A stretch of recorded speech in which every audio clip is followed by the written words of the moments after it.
कुंभ मेला आस्था की ताकत दिखाता है। लाखों श्रद्धालु गंगा नदी के किनारे आते हैं पाप धोने और आत्मा की शुद्धि के लिए। ये प्राचीन तीर्थ यात्रा बहुत ही भव्य होती है। ये इंडियन कल्चर और ट्रेडिशन का प्रतीक है। 2025 का महाकुंभ प्रयागराज में हुआ और ये भी अलग नहीं था। लगभग 50 करोड़ से 62 करोड़ लोग आए। 6 हफ्तों तक शहर धार्मिक जोश से भरा रहा। इतने सारे लोग देखकर मन में श्रद्धा आ जाती है। गंगा का महत्व लोगों के जीवन में कितना गहरा है ये दिखाता है। कुंभ मेला एकता और भक्ति का समय है। जाति पांति से ऊपर सबको एक साथ लाता है। ये सबके साथ वाला एक्सपीरियंस कम्युनिटी की भावना को मजबूत करता है, जो इंडियन सोसाइटी के लिए बहुत इंपॉर्टेंट है। गंगा में नहाना एक पवित्र रिचुअल माना जाता है। माना जाता है कि इससे पाप धुल जाते हैं और आशीर्वाद मिलता है। कई लोगों के लिए ये जीवन भर की यात्रा होती है, अपनी स्पिरिचुअलिटी से गहराई से जुड़ने का मौका। लेकिन 2025 के महाकुंभ ने एक बड़ी प्रॉब्लम भी दिखाई, गंगा नदी का प्रदूषण। सरकार के वादों के बावजूद पानी की क्वालिटी चिंता का विषय रही। करोड़ों लोगों ने गंगा में स्नान किया, उनकी हेल्थ का क्या होगा, ये सवाल उठा। और ये भी दिखा कि इस इंपॉर्टेंट नदी को बचाने के लिए अभी और काम करना है। गंगा नदी का भारतीयों के लिए कल्चरल और रिलीजियस महत्व बहुत ज्यादा है। इसे पवित्र नदी माना जाता है। माना जाता है कि इसमें शुद्ध करने की शक्ति है। लेकिन असलियत इससे बिल्कुल अलग है। गंगा दुनिया की सबसे प्रदूषित नदियों में से एक है।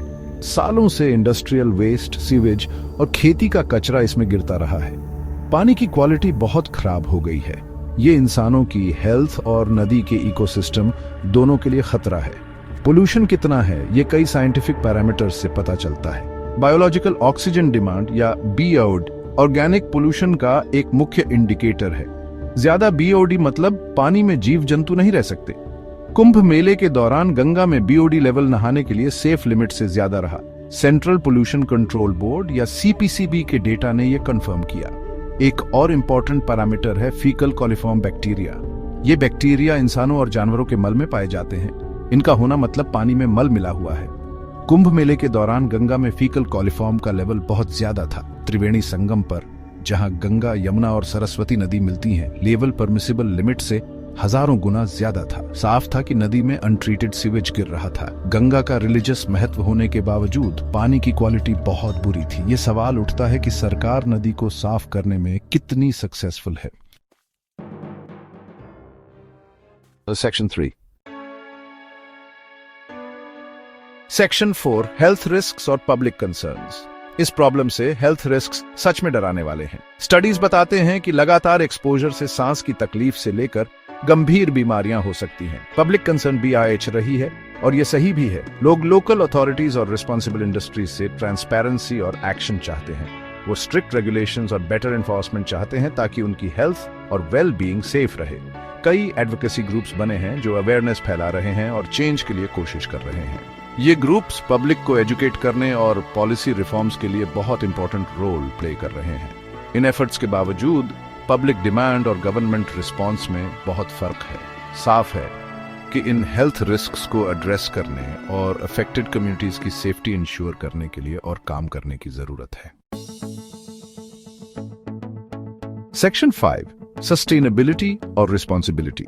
सस्टेनेबिलिटी अब बस एक फैंसी वर्ड नहीं है, ये जरूरी है।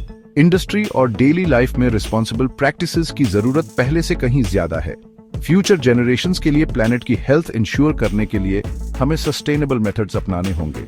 कॉर्पोरेट रिस्पॉन्सिबिलिटी का बहुत बड़ा रोल है। कंपनीज को इको फ्रेंडली प्रैक्टिसेस इंप्लीमेंट करने और एनवायरमेंटल फुटप्रिंट कम करने में लीड लेना होगा।